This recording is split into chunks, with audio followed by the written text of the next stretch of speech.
नमस्कार। आज मैं फिर आपके सामने अपराध की एक और घटना लेकर आया हूँ। अपराध की आज की घटना जनपद प्रयागराज से संबंधित है और घटना भी हालिया है। हालिया का मतलब अभी हाल की है। बहुत जल्दी की इस घटना की तारीख थी 20 मार्च 2022। जगह थी मेडिकल कॉलेज इलाहाबाद का आवासीय परिसर, थाना जॉर्ज टाउन, जनपद फिर वही प्रयागराज।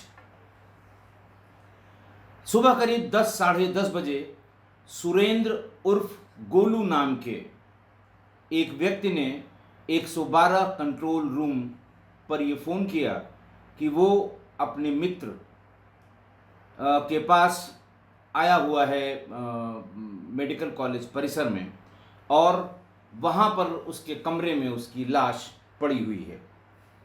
मित्र का नाम उसने पंकज पटेल बताया और ये भी बताया कि पंकज पटेल मेडिकल कॉलेज में वार्ड बॉय के पद पर तैनात था।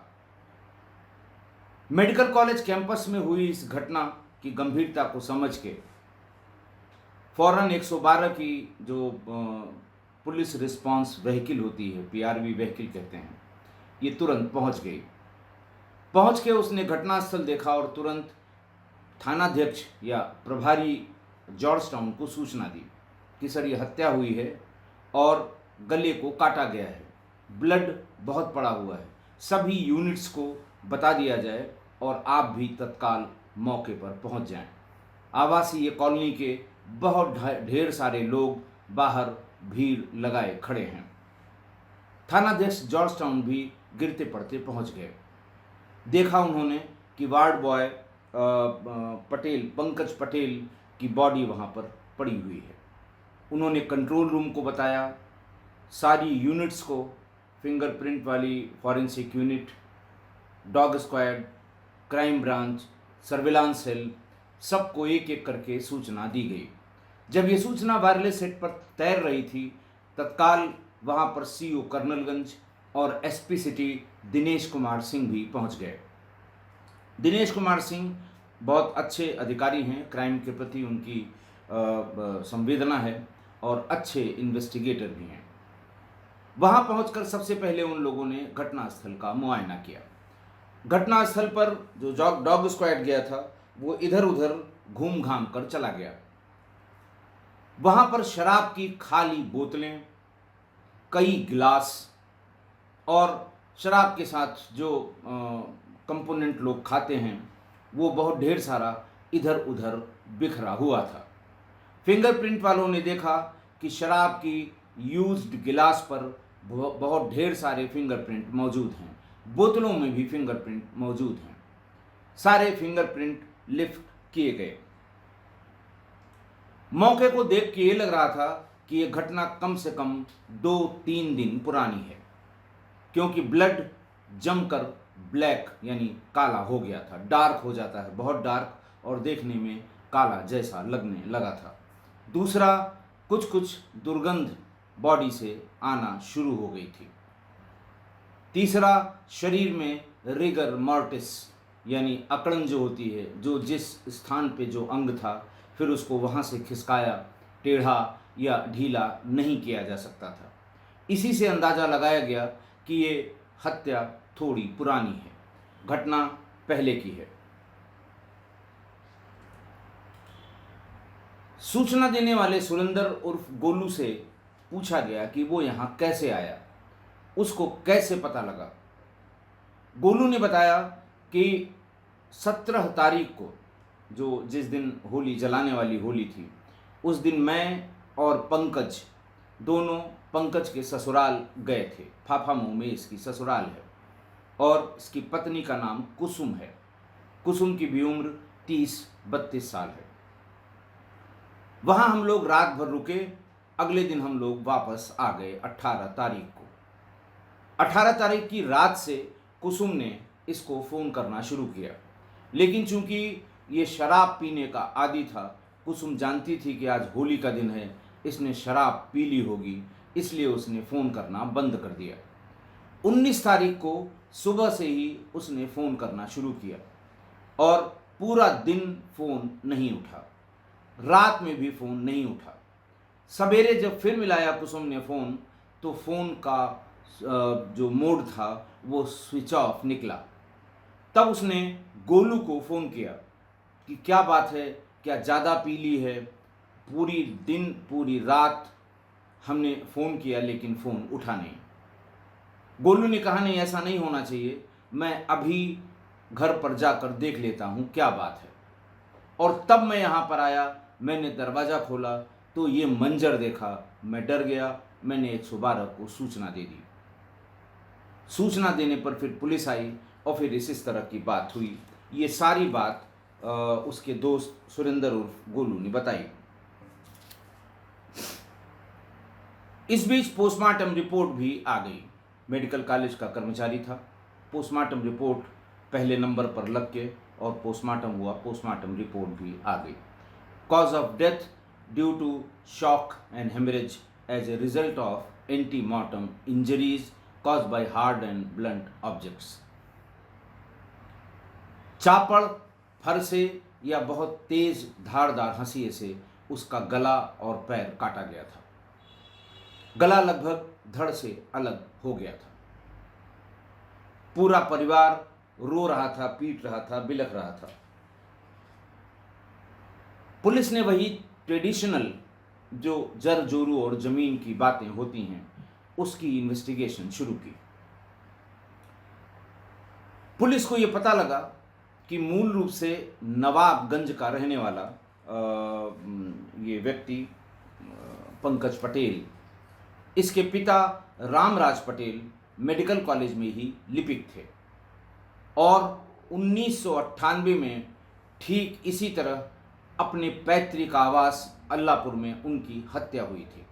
और उस हत्या में पंकज पटेल की मां और उसके चाचा जेल गए थे, जो अभी हाल जेल से छूट कर आए हैं।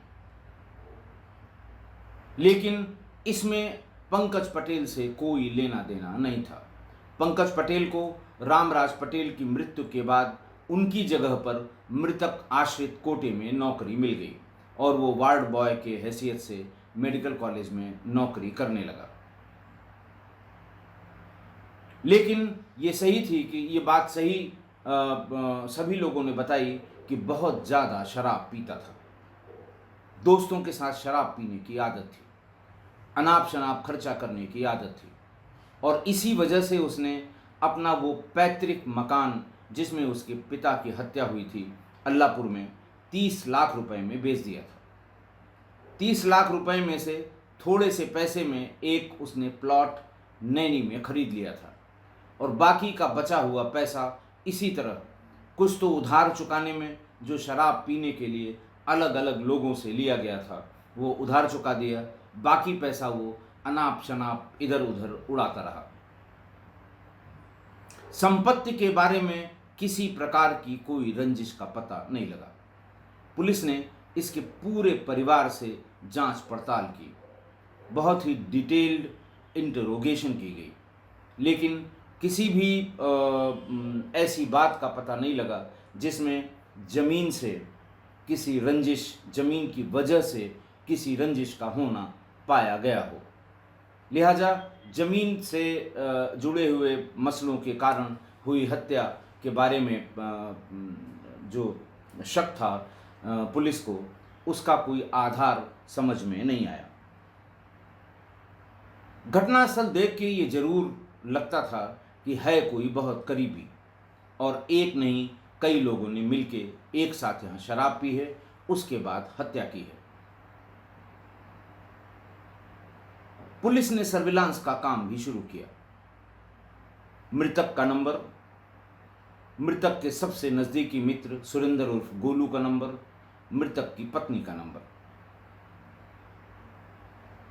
सारे नंबर, सारे सीडीआर एनालाइज करने के लिए क्राइम ब्रांच के पास आ गए।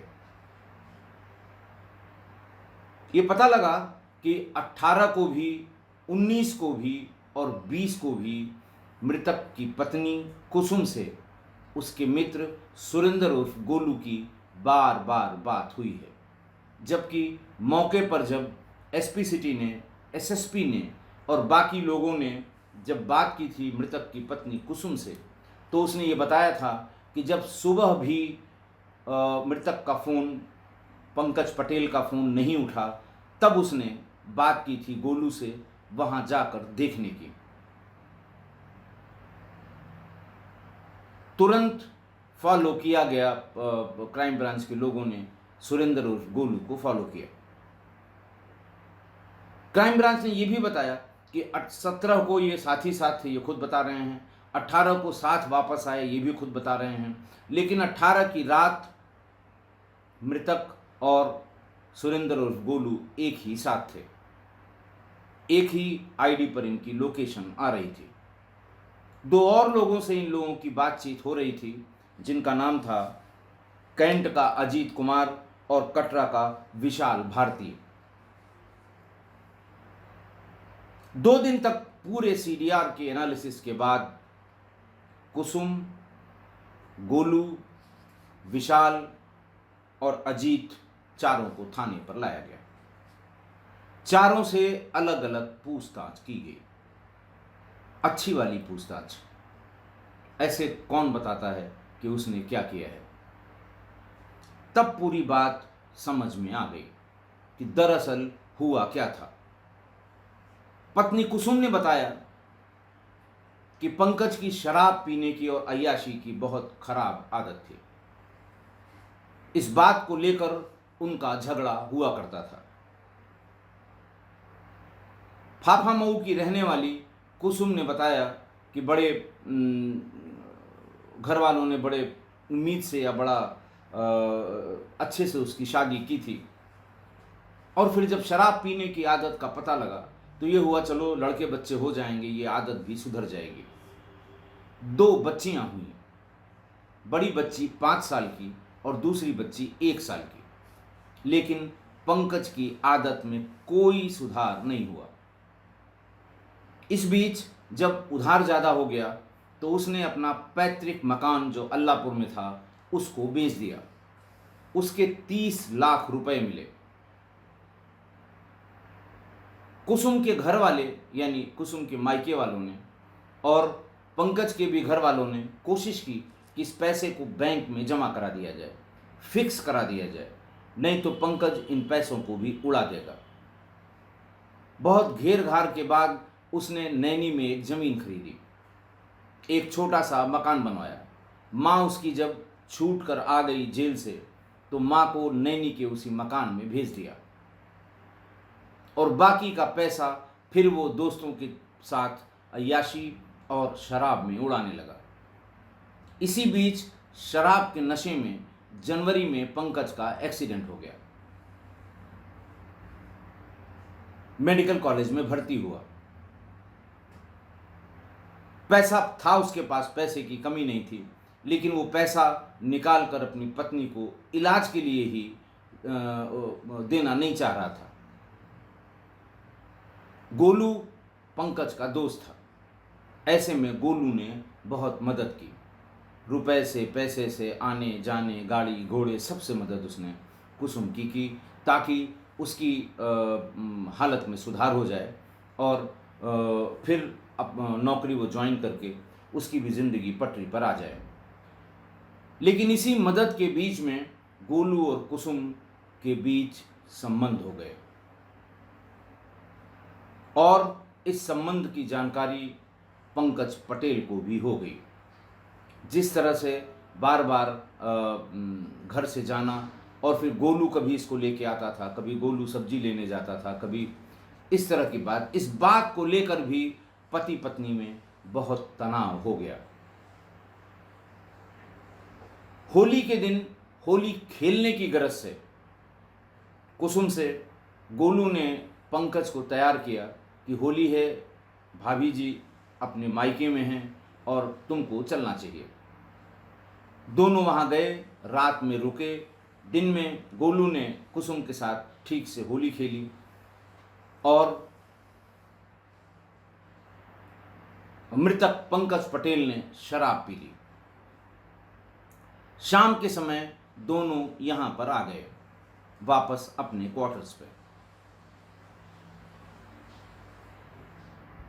सामान्य रूप से होली पर कुसुम अपने मायके नहीं जाती थी, क्योंकि ससुराल में होली मिलने वाले जो पंकज के दोस्त थे या कॉलोनी के लोग हैं वो आया करते थे। लेकिन पंकज ने होली से करीब 10 दिन पहले कुसुम के साथ मारपीट की थी। कुसुम ने सिर्फ ये पूछ लिया था कि बाकी के पैसे कहाँ गए। एटीएम की निकाली हुई जो मिनी स्टेटमेंट है वो शराब पीने के बाद उसने उसके जेब से निकाली थी और ये पता लगा था कि करीब 1.5 लाख रुपए 2 दिन में खर्च हुए हैं। इतना पूछने पर पंकज ने उसे बहुत पीटा था। वो अपनी दोनों बच्चियों के साथ अपने मायके चली गई थी। और फिर गोलू के साथ पंकज इसलिए गया था कि कॉलोनी के तमाम लोग होली के दिन होली मिलने आएंगे, ऐसे में उसको वहीं पर मेडिकल कॉलेज कैंपस के आवासीय परिसर में रहना चाहिए, लेकिन उसने मना कर दिया।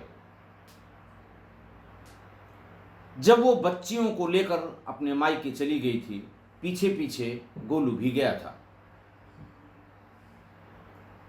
दोनों ने बैठकर इत्मीनान से बात की थी और वहीं कुसुम ने गोलू से यानी सुरेंद्र से ये कहा था कि अब कोई न कोई पंकज का इंतज़ाम करो, क्योंकि इस तरह से फिर हम सड़क पर आ जाएंगे। जिस तरह से ये शराब में पैसा बहा रहा है, जिस तरह से अय्याशी कर रहा है, लड़कियों पे पैसा लुटाता है, ऐसे में हम फिर सड़क पर आ जाएंगे। इसलिए इसका इंतज़ाम करना बहुत ज़रूरी है। गोलू ने कहा ठीक है, इसका इंतज़ाम होली पर ही संभव है, इसलिए क्योंकि उस दिन ये बेतहाशा दारू पिएगा। मैं इसका कोई न कोई इंतज़ाम करता हूँ। वहाँ से आने के बाद उसने अपने 2 दोस्तों को, विशाल जो कटरा का रहने वाला था विशाल भारती और कैंट का रहने वाला अजीत कुमार, इनसे संपर्क किया और इनको ये कहा कि हम 1 लाख रुपए नगद और एक मोटरसाइकिल दोनों को देंगे। 50-50 हज़ार तुम लोग आपस में बांट लेना, और मोटरसाइकिल चूंकि तुम दोनों एक साथ चलते हो, 2 मोटरसाइकिलें मैं नहीं दे सकता, एक ही मोटरसाइकिल में दोनों अपना काम चलाइए। बात तय हो गई। गोलू होली के दिन साये की तरह पंकज के साथ बना रहा। ससुराल में होली खेलने के बाद ये वापस आ गए। थोड़ी देर के लिए गोलू अपने घर गया, लेकिन शाम को फिर तमाम शराब और उसके जो कंपोनेंट्स होते हैं उसको लेके फिर घर पर आ गया। उसे खूब छप कर शराब पिलाई। जब वो गिरने पड़ने लगा, होश में नहीं रह गया, तभी इसने फोन करके अजीत और विशाल को बुलवा लिया। दरवाजा खोल दिया, ये दोनों भीतर पहुंच गए। तब तक पंकज पूरी तरह से बेहोश हो चुका था। चापड़ से इन लोगों ने उसकी गर्दन पे कई बार करके गर्दन को धड़ से अलग कर दिया। पैर में भी कई वार किए। उसके बाद आराम से दरवाजे को भिड़ाकर वहां से चले गए। उसके बाद फिर ये ड्रामा शुरू हुआ कि मैं बार बार फोन, ये ज्ञान भी सुरेंद्र उर्फ गोलू ने कुसुम को दिया था कि तुम बीच बीच में फोन करते रहना, तुम फोन नहीं करोगी तो पुलिस तुमसे पूछेगी कि जब उसका फोन नहीं आया तो 3 दिन तक तुमने फोन क्यों नहीं किया। इसलिए हर घंटे 2 घंटे पर कुसुम उसको फोन करती रही, लेकिन कोई रिस्पांस मिलना भी नहीं था, क्योंकि वो मारा जा चुका था। 2 दिन बीतने के बाद जब कुसुम ने कहा कि अभी तक पुलिस पहुंची नहीं, क्या बात है, ऐसा करो तुम चले जाओ, वहां जाके हल्ला मचाओ, तब पुलिस आएगी ताकि जल्दी से इस केस का निपटारा हो, हम लोग भी फ्री हों और हम तुम शादी कर लें। और इसीलिए वो सवेरे सवेरे भाग के वहां पर गया। वहीं से उसने हल्ला किया, कॉलोनी वालों को इकट्ठा किया, 112 पे फ़ोन किया, पुलिस आई और फिर सारे अधिकारी वहां पर आ गए।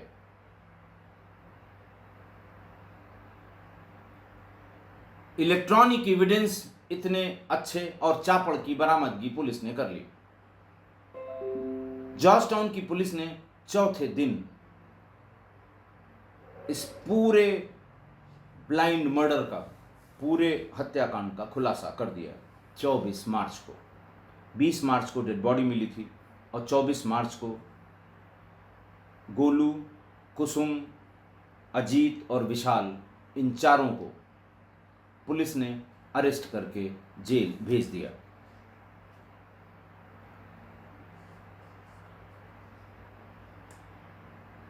अब इसके बाद जो यक्ष प्रश्न आया, बड़ा सवाल आया कि इन बच्चियों का क्या किया जाए। एक 1 साल की, दूसरी 5 साल की। पंकज की मां इन्हें रखने को तैयार नहीं थी। उसका कहना था कि मेरी अपनी परवरिश के लिए पैसा पंकज दिया करता था। पंकज के मरने के बाद मेरे पास कोई साधन ऐसा नहीं है कि मैं इन बच्चियों की परवरिश कर सकूं। मौसी, बुआ, इन सब ने भी साफ मना कर दिया। 2-2 बच्चियों, और बच्चियों की लड़का हो तो फिर भी कोई बात है, लड़कियों की जिम्मेदारी कौन ले? क्या भरोसा है इसकी मां कितने दिन बाद जेल से छूटेगी? रिश्तेदारों ने मिलके अभी फिलहाल इन दोनों बच्चियों को किसी रिश्तेदार के यहाँ थोड़े समय के लिए रखवा दिया है। आज की घटना, आज की घटना में एक बार फिर अवैध संबंधों ने एक व्यक्ति की जान ले ली। 1 साल और 5 साल की बेटियों के होते हुए भी मां ने बच्चियों के बाप की हत्या भाड़े के हत्यारों से करा दी और प्रेमी के साथ मिलकर भाड़े के हत्यारों ने इन 2 बच्चियों के बाप का काम तमाम कर दिया। उसने पूरा दिमाग लगाया कि पंकज के मरने के बाद उसकी जगह पर मुझे नौकरी मिल जाएगी और पंकज के मरने के बाद गोलू से मैं शादी कर लूंगी, मुझे नौकरी मिल जाएगी, ये मकान मेरे पास ही रहेगा, हम गोलू और दोनों बच्चियां इसी मकान में रह लेंगे, हमारे जीवन में बहार आ जाएगी।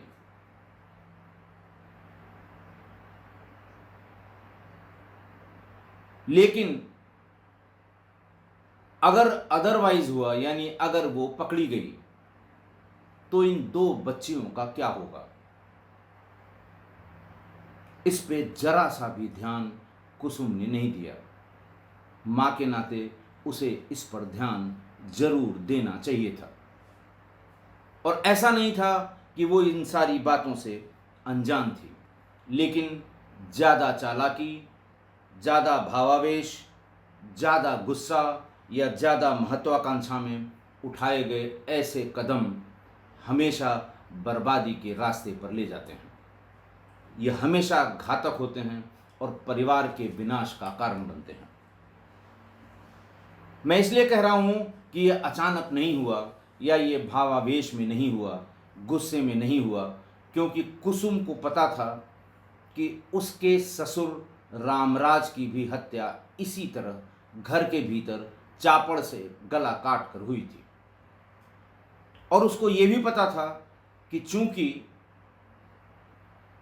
उसकी सास यानी पंकज की मां के अपने देवर से अवैध संबंध हो गए थे और देवर भाभी ने मिलकर अपने पति को इसी तरह काट दिया था और देवर और भाभी दोनों जेल चले गए थे और अभी हाल में छूट कर आए हैं 98 की इस घटना के बाद।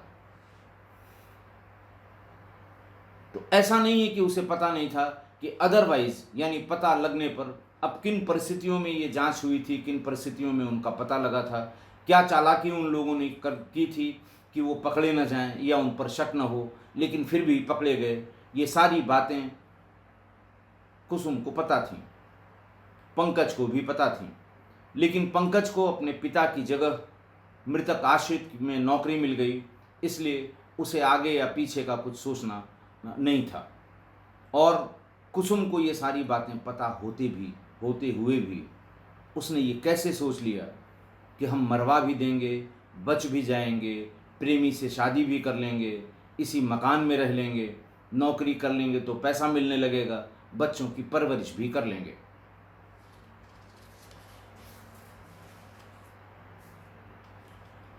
इसलिए मैं दावे के साथ कहता हूं कि ये हत्या सिर्फ पति की जगह नौकरी पाने और अपने प्रेमी से विवाह करने के लिए की गई, और 2 अबोध बच्चियों के बारे में माँ ने सोचा तक नहीं कि इनका क्या होगा। और सच तो ये है, इस तरह की जितनी क्राइम की घटनाएं मैंने सुनाई हैं उसमें सच ये है कि ऐसी माँ या ऐसी माएँ या इस तरह की माँ कलयुग में ही संभव है। इसलिए किस्सा गोई परिवार के अपने सभी सदस्यों से, शुभचिंतकों से, मित्रों से, लिसनर्स से मैं यही अनुरोध करूंगा कि ये जो एक्स्ट्रा मैरिटल अफेयर्स हैं, एक्स्ट्रा मैरिटल रिलेशंस हैं, ये कितना घातक हो जाते हैं। चलिए आप अपने रिस्क पे चाहे जो कर लीजिए, लेकिन बच्चों की कॉस्ट पे ये करना, बच्चों का बिना ध्यान रखे हुए ऐसा करना, चाहे पुरुष हो चाहे महिला हो, ये कितना घातक होता है, कितना परेशानी भरा होता है, कितना दिक्कतशुदा होता है। इसका अंदाज़ा उन्हीं को है जिन्होंने या तो देखा है या समझा है या इसको भोगा है। आज के लिए बस इतना ही। बहुत बहुत धन्यवाद।